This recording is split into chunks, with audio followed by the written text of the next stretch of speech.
அப்பேற்பட்ட சர்வலோகேஸ்வரன் பஞ்சகஜம்னு சொன்னேன் இல்லையா? இப்போ நாங்கள்லாம் நன்னா வேதம் சொல்லிவிட்டு அந்த காலத்தில் வேதம் சொன்ன உடனே ஒரு குவளையில் சுட சுட நெய்யை காய்ச்சி கொடுப்பா, அப்படியே நெய்யை பருகுவதற்கு.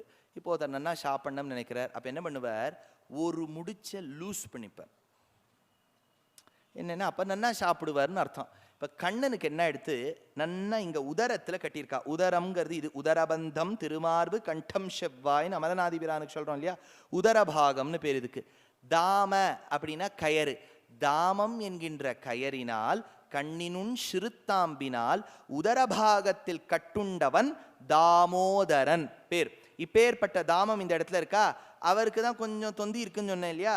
அதுவே சுருண்டு சுருண்டு சுருண்டு சுருண்டு சுருண்டு சுருண்டு மார்புக்கு வந்துடுத்தான். என்ன ஆச்சுன்னார் நம் பிள்ளை, தன் பிள்ளையோடு சேர்த்து மனாட்டு பெண்ணையும் கட்டினாள். ஸ்ரீ மகாலட்சுமியும் சேர்த்து கட்டிவிட்டாளாம் யசோதை. இப்போ பகவான் அப்படியே நின்றுட்டு இருக்கார். இப்போ யசோதை சொன்னா, இந்த இடத்த விட்டு நகருடா படவா சொல்லிட்டு உள்ள போயிட்டா. கிருஷ்ணர் என்ன பண்ணார், அந்த உரலுக்குள்ள ஒரு குழி இருக்கு இல்லையா, குழியில கொஞ்சம் வெண்ணெய் இருக்கு இல்லையா, அழுதுண்டே அத்தை சாட்டுன்னு இருக்கார். Men may come and men may go but I go on for ever அப்படின்பா. அந்த மாதிரி எது வேணாலும் நடக்கட்டும், நான் சாட்டுன்னு இருக்கதை சாட்டுன்னு தான் இருப்பேன். சும்மாவே இருக்க முடியாது அவரால். நேர தவழ ஆரம்பித்தார். அவர் தவழ்ந்தார்னா உரலும் சேர்ந்து தவழருது. அவாத்தில் 2 மரம் யமளார்ஜுன மரங்கள். அதனால தான் தேசிகன் எடுத்தார் யமுளார்ஜுன திருஷ்யபாலகேளிம் யமுனா சாட்சிக யௌவனம் யுவானம்னர். 2 மரங்கள். இது நான் திருஷூருக்கு வருஷா வருஷம் உபன்யாசத்துக்கு போவேன். எனக்கு ரொம்ப ஆப்தாள், ரொம்ப நன்னா என்னை உபச்சரித்து எல்லாம் பண்ணுவா. அவள் வீடு தனி வீடு, பெரிய பெரிய மரங்கள்லாம் இருக்கும். எனக்கு திடீர்னு வேலை பார்த்துட்டு இருக்கும்போது எங்கள் ஆஃபீஸில் ஏதோ பார்சல் அனுப்பணும்னா அட்ரஸ் கேட்டால், மாமா உங்கள் ஆத்த அட்ரஸ் என்ன? அவர் சொன்னார், பெரிய மாமரம் இருக்குதுன்னு சொல்லுங்கோ. Address house with a big mango tree அப்படின்னு எழுதிட்டா வருமா? ஆனால் அவர் சொன்னார், பாகவதத்துலேருந்து எடுத்து சொன்னார், அந்த காலத்தில் யாராவது நந்தகோபன் வீட்டுக்கு போகணும்னு கேட்டால் அதான் 2 மரங்கள் இருக்கே அப்படின்னு சொல்லுவாளாம். 2 மரங்கள் இருக்கக்கூடிய வீடு நந்தகோபன் வீடு. 2 மரத்துக்கு நடுவில் கொஞ்சம் இடைவேளி. கண்ணன் போயிட்டார். என்னென்ன உரல் வர மாட்டேங்கிறது. என்ன இடம், நம்மளை கொண்டு சேர்த்துடுறேன் அப்படின்னு நினைக்கக்கூடிய ஒரு பெரிய மகத்தான பிரபன்னர் பாகவதோத்தமர் தான் ஆட்டோக்காரர். கொண்டு சேர்த்துருவார், அது எங்கேன்னு தெரியாது. அதுதான் முதல் பிரச்சனை.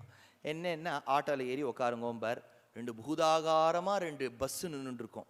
கொஞ்சோண்டு இடைவெளி இருக்கும். மூக்கை கொண்டு நுழைச்சிருவார் இவர். சுவாமி என்ன சுவாமி இப்படி பண்ணிக்க? அதெல்லாம் கவலைப்படாத, சேர்த்துவேன் சார் அப்படிம்பார். அதுக்கு தான் சொல்கிறது அப்பப்போ பரநியாசம் பண்ணிட்டு இருங்கோங்கிறது. ஏன்னா எப்போ வேணாலும் ரெடியாக நம்ம காத்துட்டு இருக்கலாம் மோட்சத்துக்கு. அதனால் அவர் கொண்டு நுழைச்சிருவார்.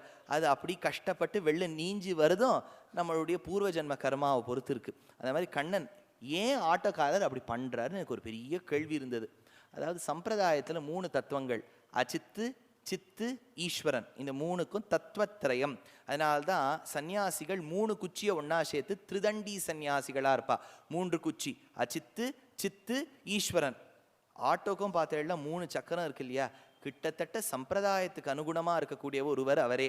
2வது பெருமாளுக்கு ஸ்வதந்திரன், நமக்கு பரதந்திராள்னு பேர். ஸ்வதந்திரன்னா இண்டிபெண்ட், அவர் யாரையும் நம்பி இருக்க மாட்டார், நம்ம அவரை நம்பி இருக்கோம்.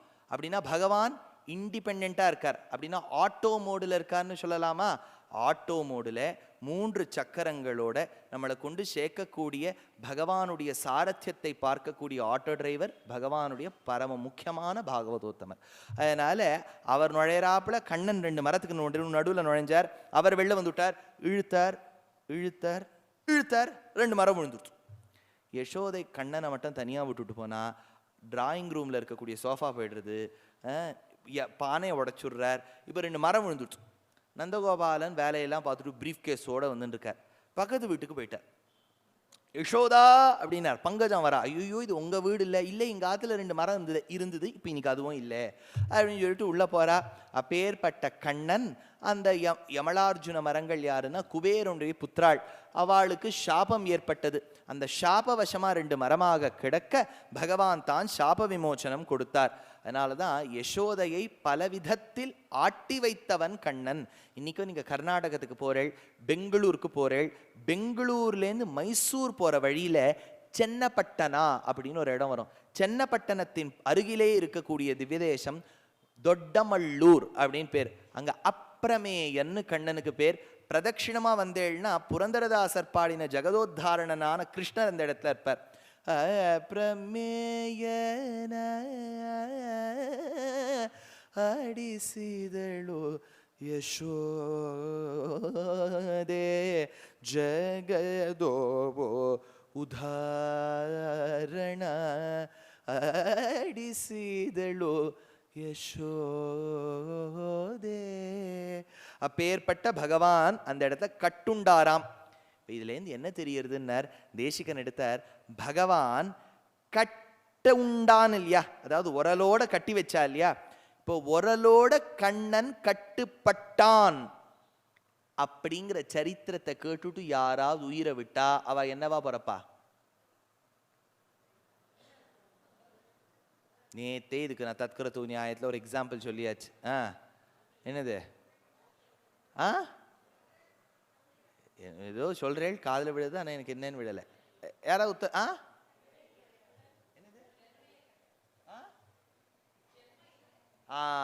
பாருங்க, பர்ஃபெக்ட் ஆன்சர். ஜன்மா இல்லை, ரீபர்த் இல்லை. ஏன்னா ரூல் தத்கிருத நியாயம்னா என்ன? எதை நினைச்சுண்டு உயிரை விடுறோ அதுவா ஆயிடுவேள். பூதனை கிட்ட கண்ணன் பால் குடிப்பதை கேட்டுட்டு உயிரை விட்டா ரூல் படி அவர் பால் குடிக்கணும். ஆனா கண்ணன் உண்பதை கேட்டால் அவருக்கு இன்னொரு ஜென்மம் கிடையாது. பொதுவா ஒருவன் ஒருவளால் கட்டுண்டப்பட்டான் அப்படிங்கிறத கேட்டுட்டு உயிரை விட்டா அவர் இன்னொரு ஜென்மத்துல கர்மா பந்தனத்துல இருப்பார்.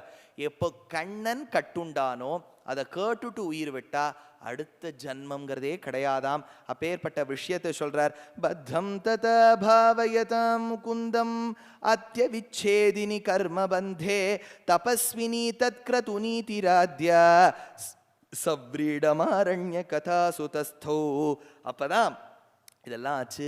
சரி, பூதனை வந்தாள், திருணாவர்த்தன் வந்தான், ஷகடன் வந்தான், இவ்வளவு அசுரர்கள் வந்துட்டாளே, சரியில்லை, நம்ம கிருஷ்ணருக்கு பயமா இருக்கு, ஏதாவது ஆயிடுமோன்னு எல்லா மக்களும் பயப்பட்டாளாம். யாவதௌபாதி கோரிஷ்டோ விரஜம் நாபி பவேதிதஹ தாவத் பாலானுபாதாய யாஸ்யானோ யத்ர சானுகாஹ ಅದೃಷ್ಟಪೂರ್ವೇ ಭುವಿ ಪೂತನಾದೇತ್ ಅರುಂಧತನ್ಮುತ್ಪಾತಮುದೀಕ್ಷಮಾಣಾಃ ಸಮೇತ್ಯ ಗೋಪಾ ಸಹ ಮಾಧವೇನ பிருந்தாவனம் சத்வரம் அபியகச்சன். நம்ம பொதுவாக அதை பிருந்தாவனம்னு சொல்றோம் இல்லையா, ஆனால் வடமொழியில் அதுக்கு விருந்தாவனம்னு பேர். விருந்தன்னு சொன்னா நெருஞ்சி முள், முள்ளுக்கு விருந்தன்னு பேர். முள்ளு நிறைந்த காடாக இருந்ததாம் பிருந்தாவனம்.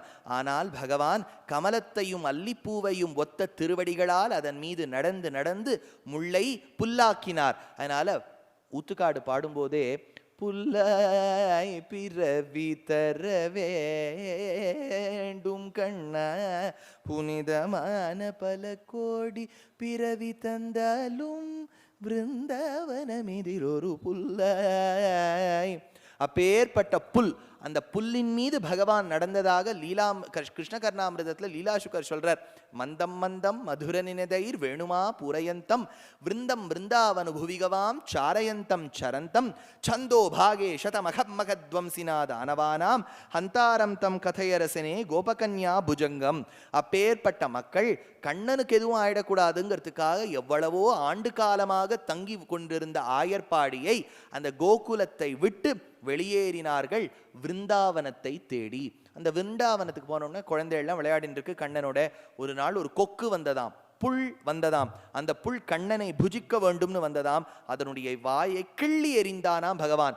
புள்ளின் வாய் கீண்டானை பொல்லவரக்கனை கிள்ளி களைந்தானை கீர்த்திமை பாடி போய் அப்படிங்கிற ஆண்டாள் சொல்லாத கருத்தா. இப்போ விழுவிழுன்னு அந்த கொக்கு இருக்கு. அந்த கொக்கை என்ன பண்றதுன்னு குழந்தைகள்லாம் கேட்டுதான். அப்போ சுவாமி தேசிகன் சாதிக்கிறார். கண்ணன் சொன்னானாம், அந்த சிறகெல்லாம் எடுத்துக்குங்கோ, சிறகெல்லாம் எடுத்து விருந்தாவனத்துக்கு சுத்திலும் ஒரு ஃபென்ஸ் போடுங்கோன்னாராம். அது தாராகணங்கள் சந்திரமண்டலத்திலேருந்து பார்க்கும்போது அவ்வளவு அழகா இன்னொரு சந்திரன் மாதிரி தெரிஞ்சுதுன்னார் தேசிகன். சபக்ஷ கைலாச நிபஸ்ய கோப பகஸ்ய பக்ஷான்னபிதோப பந்துஹு வனே ததன்யாபி கோர விருத்தீன் க்ஷேப்தும் பிரவருத்தா இவ கேதுமாலாஹ. ஆச்சு. இப்போ ஒரு நாள் யசோதையானவள் கதையை சொல்லிட்டு இருக்கா. யாருக்கு? கண்ணனுக்கு. எப்பொழுது? சாப்பாடு ஊட்டும் போது சொல்றா, கண்ணா நான் உனக்கு ராமாயணம் சொல்றேன். ராமன் ஒருவன் பிறந்தானாம் தசரத சக்கரவர்த்திக்கு. இது சொல்லுவாள், திருநெல்வேலிக்கே திருப்பதிக்கே கண்ணனுக்கே ராமாயணமா, அவர் தானே ராமன். ஆனால் சொல்லிட்டு இருக்கா, அது குழந்தையும் உட்காந்து கேட்டுட்டு இருக்கு. ராமன் பிறந்தான், சீதையை மணந்தான், 2 பேரும் சந்தோஷமா இருந்தா, காட்டுக்கு போனாடா, நன்னாதான் இருந்தா. ஒரு நாள் ராவணன் சன்னியாசி வேடம் பூண்டு சீதைய கதற கதற அப்படியே தூக்கிட்டு போயிட்டான். கிருஷ்ணா வாயை தரோ, தூக்கிட்டு போயிட்டானா. கிருஷ்ணருக்கு அப்ப ராமாவதாரம் ஞாபகம் வந்துருத்து. லக்ஷ்மணா நீ எங்கே அப்படின்னு கேட்டுட்டார்.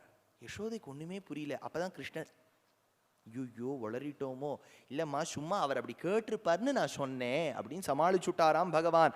ஏன்னா இந்த நாடகங்கள்லாம் நடிக்கும்போது என்ன ஆயிடும், முதல் நாள் சிலப்பதிகாரம், டே 1 சிலப்பதிகாரம். சீன் என்னன்னா, அந்த அந்தப்புறத்துக்குள்ள கண்ணகியானவள் பால் குடத்தை ஏந்தி கொண்டு கோவலனை பார்க்க வருகின்றாள். அப்ப அவன் வர்ணிக்கிறான், அழகிய இடையுடைய கண்ணகியே இங்கு வா. இதுதான் அவனுடைய டைலாக். ஃபர்ஸ்ட் டே எல்லாரும் நாடகத்தை பார்த்துட்டு கை தட்டுறா ஆயிடுச்சு. 2ஆம் நாள் கம்பராமாயணம். என்ன சீனு, சுமித்ராவிடத்திலிருந்து லக்ஷ்மணனான பிள்ளை விடை பெற்று கொண்டு செல்கின்றான் கானனத்துக்கு. அப்ப அவனுடைய டைலாக் என்ன இருக்கணும், தாயே நான் அண்ணாவான ராமனோடு கானகம் செல்கின்றேன், விடை கொடுத்தாயே சொல்லணும். யாரு, லக்ஷ்மணன். யார்கிட்ட, சுமித்ரை கிட்ட. சுமித்ரை யாரு, போன நாள் கண்ணகியா நடிச்சவ தான் இன்னைக்கு சுமித்ரை. யாரு, லக்ஷ்மணன். முந்தின நாள் கோவலனா நடிச்சவன் தான் லக்ஷ்மணன். அவன் டைலாக மாத்தி சொல்லிடுறான்னு வச்சுக்கோங்களேன். தாயேன்னு சொல்றதுக்கு போல அழகிய இடையுடையவளே சொல்றான்னா எப்படி, அதே தான் கண்ணன் கிருஷ்ணாவதாரத்துல இருக்கார். அவருக்கு தெரியல, சட்டுன்னு ராமாவதாரம் ஞாபகம் வந்துருத்தோ. லக்ஷ்மணா, யசோதைக்கு ஒண்ணுமே புரியல. கிருஷ்ணர் இப்படி திரு திரு திரு முழிக்கிறார், சமாளிக்கிறார். இல்ல அப்படின்னு ராமர் சொல்லியிருப்பார், நீ ஊட்டுமா அப்படின்னு சொல்லிட்டார். அவளுக்கு நல்ல வேலைடா, பயமா எடுத்தோன்னு நினைச்சுன்னாலாம். ராமோ நாம பபூவ ஹும் ததபல சீதேதி ஹும் தௌபிது வாச்சா பஞ்சவட்டி தட்டே விஹரதஸ்தாமாஹத்ர ராவணஹ நித்ரார்த்தம் ஜனனி கதாமிதி ஹரேர் ஹுங்காரனத் சுண்வத சௌமித்ரே க்வ தனுர் தனுர் தனுர் இதி வியக்ராகிரஃப் பாதுனஹ. பெருமாளுக்கு அலங்காரம் தினமும் பண்ணுவோம். யசோதை வரவாள்லாம் என்ன மாறுதுடி, அவன் ரொம்ப அழகா இருந்தான், ஐயோ இவெல்லாம் திருஷ்டி போடுறாளே, இனிமே நான் இவனுக்கு காஸ்ட்லி ஜுவல்ஸ்லாம் போட போறது இல்லை அப்படின்னு சொல்லிட்டு ஹைதராபாத் முத்தெல்லாம் எடுத்தாளாம். மயன்மார் ரூபி எல்லாம் வேண்டான்னு சொல்லிட்டாளாம். சரி எதை வச்சு அலங்காரம் பண்ணலாம், காட்டுல விளையக்கூடிய புஷ்பங்கள், காட்டு புஷ்பங்களை வச்சு அலங்காரம் பண்ணலாம்னு ஸ்ரவணி, லாங்கலி, கர்ணபூரம் இதெல்லாம் எடுத்து அலங்காரம் பண்ணணும்னு நினச்சா, இதெல்லாம் பண்ணாலாவது இவனுக்கு கொஞ்சம் அழகு குறைஞ்சு அவளும் திருஷ்டி போடாமல் இருப்பாளான்னு பண்ணாளாம். திரும்பி பார்த்தா முன்னாடி சுந்தரனாக இருந்த பகவான் இப்போது வனசுந்தரன் ஆகிவிட்டானாம். சரி இதெல்லாம் கடைஞ்சுட்டு கொஞ்சம் முத்த போட்டுட்டா புவன சுந்தரன் ஆயிட்டானாம் பகவான். அதனால சுந்தரன், வனசுந்தரன், புவன சுந்தரன். தேசிகன் எடுத்தார், சித்ராகல்ப ஸ்ரவசிகலயன் லாங்களி கர்ணபூரம் பர்ஹோத்தம் சம்ஸ்புரித சிகுரோ பந்துஜீவம் ததானஹ குஞ்சா பத்தா முரசி லலிதாம் தாரயன் ஹாரயஷ்டிம் கோபஸ்திரீணாம் ஜெயதி கிதவஹ கோபி கௌமாரஹாரின்னர். தேசிகன் கொடுக்கிற வார்த்தையே தனி. கண்ணனை பார்த்து என்ன சொல்ற தெரியுமோ, கிதவஹன்னர். கிதவஹன என்ன தெரியுமோ வடமொழியில, நம்ம ஆங்கிலத்தில் சொல்லக்கூடிய ராஸ்கல்னு அர்த்தம். கண்ணனை பார்த்து அப்படி சொல்லலாமான்னு கேட்டா, லோகத்துல இந்த ஒரு மதம் தான் பகவானை என்ன வேணாலும் சொல்லலாம்ங்கிறது. அதுவும் சனாதன தர்மத்துல நீங்க எந்த ஒரு பகவான், எந்த ஒரு தெய்வமாக இருக்கட்டும், கிருஷ்ணரை கொஞ்சரா மாதிரி கொஞ்சவே முடியாது. கிருஷ்ணன்னா கிள்ளணும்னு தோணும், அப்படியே என்னென்னவோ பண்ணணும்னு தோணும், முத்தம் கொடுக்கலான்னு தோணும். இப்போ சிவபெருமான் வந்து யாரை கிள்ளணும்னு வச்சு திரிசூலத்தை எடுத்து குத்தி விடுவார் இல்லையா. அதனால இப்போ கண்ணனை தான் நம்மளால கிள்ள முடியும், கண்ணனை தான் குத்த முடியும், கண்ணனை தான் தரன்னு இழுக்க முடியும், கண்ணன் கிட்ட பேச்சு வச்சுக்காம இருக்க முடியும், வேற யாரும் இதெல்லாம் வச்சுக்க மாட்டா. ஏன்னா கண்ணன் என்பவன் வேற்று தெய்வம் கிடையாது, நம்ம குழந்தை. எந்த ஒரு மதமும் பகவான குழந்தையா பாருன்னு சொல்லவே சொல்லாது. நீங்க எந்த மதம் வேணாலும், உயர்ந்தவர் அவர் இங்கோ இருக்கின்றார், அவர் உலகத்தை படைத்தார். நமக்கு கண்ணன் அப்படி இல்லை, உலகத்தை படைக்கிறதெல்லாம் வேற. நம்ம மாத்துல நம்ம சீடையை சாப்பிட்றதுக்காக வருஷா வருஷம் காலடி எடுத்து வச்சுன்னு வராரு. அவர் அதை விட சௌலபியம் இருக்க முடியுமா? நம்மாத்து சீடையை சாப்பிட்றதுக்கு அவர் வராருன்னா அதுதான் அங்கே முக்கியம். அவர் சாப்பிட்றது இல்லை, நம்மாத்து சீடைங்கிறது அங்கே முக்கியம். என்னன்னா இந்த சீடைகள்லேயே 2 விதமாக பண்ணுறது உண்டு. உப்பு சீடை, வெள்ளை சீடைன்னு. உப்பு சீடையாவது கொஞ்சம் தேவலை வந்துடும், அது இது. இந்த வெள்ளை சீடை இருக்கு பாருங்கோ, அதுதான் அதில் கஷ்டமே. அரிசி நீங்கள் என்ன வேணாலும் பண்ணுங்க, அது வருங்க, பொடிங்க, அதில் கொஞ்சம் பாக சேருங்கோ, ஊற வைங்கோ, என்ன பண்ணுங்கோ. அது பல பேர் ஆற்றுல நானும் பார்த்துட்டேன். வருஷம் உபன்யாசத்துக்கு ஒரு ஆற்றுக்கு ஒரு ஊருக்கு போயிடுவேன். அப்போ அந்த கிருஷ்ண ஜெயந்தி சமயத்தில் இருப்பேன். சில மாமிகளுக்கெல்லாம் பிரமாதமாக வரும் வெள்ளை சீடை, ஆனால் வாயில் கடிக்கவே முடியாது. அந்த வெள்ளை சீடையை உடைக்க இன்னொரு வெள்ளை சீடை வேணும். முக்கு லக்ஷ்மி நிசுமாச்சார்னு அந்த காலத்தில் ஒரு உபன்யாசகர் இருந்தார். பொருளங்கா உருண்டைன்னு ஒன்றுவா. பொருளங்கா உருண்டையை எப்படி சாப்பிட்ணோம்னா இன்னொரு பொருளங்கா உருண்டையை உடைச்சு தான் இதை சாப்பிட முடியும். அதனால் இந்த நம்ம பக்கத்தில் ஒரு டூல் பாக்ஸும் வச்சுண்டு ஸ்பேனர் ஸ்க்ரூ டிரைவர்லாம் வச்சுட்டு தான் இந்த சீடையை சாப்பிட முடியும். பலாத்து மாமிக்கு வேறு விதமாக வரும். இந்த பிரளய காலத்தில் லோகம் எப்படி பொடி பொடியாக இருக்கோ அப்படியே அந்த நெய் எண்ணெயிலேருந்து எடுக்கும்போதே பொடி பொடியாக வந்துடும். ஏன்னா சீடை யாருக்கு பண்ணுறோமோ அவர் மாதிரி தான் இருக்கும் இல்லையா? கண்ணனை புரிஞ்சுக்கிறது சுலபமே கிடையாது. புரிஞ்சுண்டேன்னு எவனாவது சொன்னால் புரிஞ்சுக்கலேன்னு அர்த்தம். புரிஞ்சுக்கலேன்னு எவன் சொல்கிறானோ புரிஞ்சுண்டான்னு அர்த்தம். அவிஜானோ விஜானதாம் விஜானதோ அவிஜானதாம். அதாவது அவன் தெரியாதுன்னு சொல்லுபவன் தெரிஞ்சுண்டவன். எனக்கு எல்லாம் பகவானை பற்றி தெரியும்னு சொல்லவன் ஒன்றுமே தெரியாதவன். அது சீட மாதிரின்னர். ஆனால் இதுலேயும் பாருங்கோ, தலையில எழுத்துங்கிறது எவ்வளவு ஒரு விளையாடுறது. பகவான் சர்வலோகேஸ்வரன், அவாப்த சமஸ்த காமன், சமஸ்த வஸ்து விலக்ஷணன், அகிலஹேய பிரத்யநீகதானன், தன்னடிச்சோதியான பார்க்கடலை விட்டு ஆதியம் சோதியை அங்கு வைத்து இங்கு பிறந்தார் ஆழ்வார். எங்கு பிறந்தான்? இக்ஷ்வாகு வம்சத்தில் தசரதனுக்கு சுபுத்திரனாய், ராமனாய், சக்கரவர்த்தி திருமகனாய், ராமச்சந்திரனாக பிறந்தான். இன்னொரு பக்கம் அதே பகவான் துவாபர யுகத்தில் வசுதேவனுக்கு பிள்ளையாக பிறந்தான். ராமனாக பிறக்கும்போது ஊர் மக்கள் ஆசைப்பட்டா, ஐயோ நம்ம ராஜாவுக்கு குழந்தை இருக்கணுமே. ராமனாக பிறக்கும்போது பத்னிமார்கள் ஆசைப்பட்டா, நமக்கு ஒரு பிள்ளை இருக்கணுமே. ராமனாக பிறக்கும்போது திருத்தந்தையார் தசரதன் ஆசைப்பட்டார், ராமன் மாதிரி நமக்கு ஒரு பிள்ளை பிறக்கணுமே நினைச்சார். இதெல்லாம் மீறி கொண்டு பகவான் சௌக்கியமாக பிறந்தார். எல்லாரும் காத்துட்டு இருக்கா, மீடியாலாம் வெளியில காத்துட்டு இருக்கு, எல்லாம் ரிப்போர்ட் எல்லாம் எழுதியாச்சு. ஃபைனலி தசரதா ஹஸ் டெலிவர்ட் அப்படின்னு எல்லாம் எழுதியாச்சு. இப்போ கண்ணனுக்கு அப்படி இல்லை. கண்ணனுக்கு எப்படின்னா, ஐயோ இந்த குழந்தை பிறந்துட்டா நம்ம அண்ணா கம்சன் ஏதாவது பண்ணிடுவானோ, ஐயோ அவன் ஏதாவது கொன்னுடுவானோ அப்படிங்கிற பயத்துல திருத்தகப்பனார் தாயார் இருக்கா. எங்கு பிறந்தார்? ஜெயில். கண்ணன் கிட்ட நீங்க அப்ளிகேஷன் ஃபார்ம் கொடுத்து பிளேஸ் ஆஃப் பர்த் அப்படின்னு கேட்டீங்கன்னா ஜெயிலுன்னு தான் அவர் எழுதணும். மதுரா ஜெயில் அப்படின்னு தான் எழுதணும். அந்த இடத்துல தான் பிறந்தார். ராமனோ அரண்மனையில் பிறந்தார், இவரோ காராகிரகத்தில் பிறந்தார். பிறக்கணுமே நினைச்சு ராமர் பிறந்தார், பிறந்துட்டா பயமாச்சே நினைச்சு கண்ணன் பிறந்தார். ஆனா வரணம் வரணம் வரணம்னு நினைச்ச ராமனுக்கு பர்த்டே கொண்டாடும் போது நீர்மோர் பானகம். பார்த்தேளா? கிருஷ்ணன் ஐயோ வந்துட்டா பயம், ஜெயில பிறந்திருக்கார், இருட்டுல பிறந்துட்டார் அப்படின்னு நினைச்ச கிருஷ்ணருக்கு 32 பக்ஷணம். அதனாலதான் விலுப்த மூர்தன்ய லிபிக்கிரமானாம்னு சொல்லுவா. அவளுக்கு தலையில எழுத்துன்னு ஒண்ணு இருக்கணும். கண்ணனுக்கு அந்த பாக்கியம் கிடைச்சது. 32 பக்ஷணங்கள் போட்டுண்டு பண்ணுவா ஆத்துல எல்லாம். அதுவும் நான் சொல்றது, இங்க பிராச்சாரியன் காலத்துல ஒரு விஷயம் சொல்லுவார். என்னன்னா,